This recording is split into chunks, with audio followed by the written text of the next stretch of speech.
మనము రూపక సమాసం అనేటటువంటి రూపక సమాసాన్ని మనం చూస్తున్నాము. 9వ తరగతిలో నూతన పరిచయం.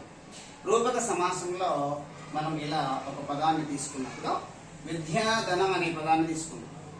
విద్యాధనం అనేటువంటి ఈ పదంలో మీరు గమనించినట్లయితే విద్య గురించి మాట్లాడబడింది కదా, విద్య గురించి మాట్లాడబడింది. కాబట్టి విద్య మనతో ఉంటే ధనం మనతో ఉన్నదానితో సమానం. విద్య గురించి చెప్పబడింది కాబట్టి విద్యను ఉపమేయం అని. అలాగే విద్యను దేంతో మనం పోల్చామో, ధనంతో పోల్చాము కాబట్టి సో మరి ఉపమేయ ఉపమానం అనేటువంటి మనకు కనిపిస్తున్నాయి.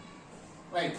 అయితే ఉపమాన ఉపమేయాలకు ఏమైనా భేదం అనేది కనిపిస్తుందా? ఇక్కడ ఎలాంటి భేదం అనేటువంటిది లేదు. విద్య మనతో ఉంటే ధనం మనతో ఉన్నదానితో సమానం. ఇలా ఈ సమాస పదాన్ని విగ్రహవాక్యంగా రాసినప్పుడు విద్య అనేది ధనం అనేటువంటి సమాస పదం విగ్రహవాక్యంగా మారుతుంది. విగ్రహవాక్యంలో అనేది అనేటటువంటి ప్రత్యయాన్ని ఉపయోగించి మనము రాస్తుంటాం. కొన్ని ఉదాహరణలు ఇక్కడ చూసినట్లయితే జ్ఞాన జ్యోతి అనేటువంటి ఉదాహరణ తీసుకుంటే జ్ఞానము అనేది జ్యోతి అనేటువంటి విగ్రహవాక్యంగా రాయొచ్చు. దయాభరణం, దయ అనేది ఆభరణం. సంసార సాగరం, సంసారము అనేది సాగరము. అజ్ఞాన తిమిరము, అజ్ఞానము అనేది తిమిరము. అమృత వాక్కు, అమృతము అనేది వాక్కు. కాంతి వార్ధులు, కాంతి అనేది వార్ధులు.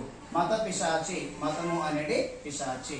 కృపా రసము, కృప అనేది రసము.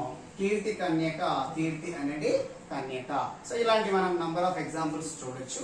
ఇక్కడ మీకు ఇచ్చినటువంటి ఈ రెండు ఉదాహరణలు 10వ తరగతిలో ఉన్నటువంటి ఉదాహరణలు కూడా మనం తీసుకున్నాము. ఏదైతేనేమి ఉపమాన ఉపమేయాలకు భేదము లేదని అభేదాన్ని చూయించేటటువంటి సమాసము రూపక సమాసం. రూపక సమాసం మాదిరిగా రూపక అలంకారం కూడా ఉంటుంది.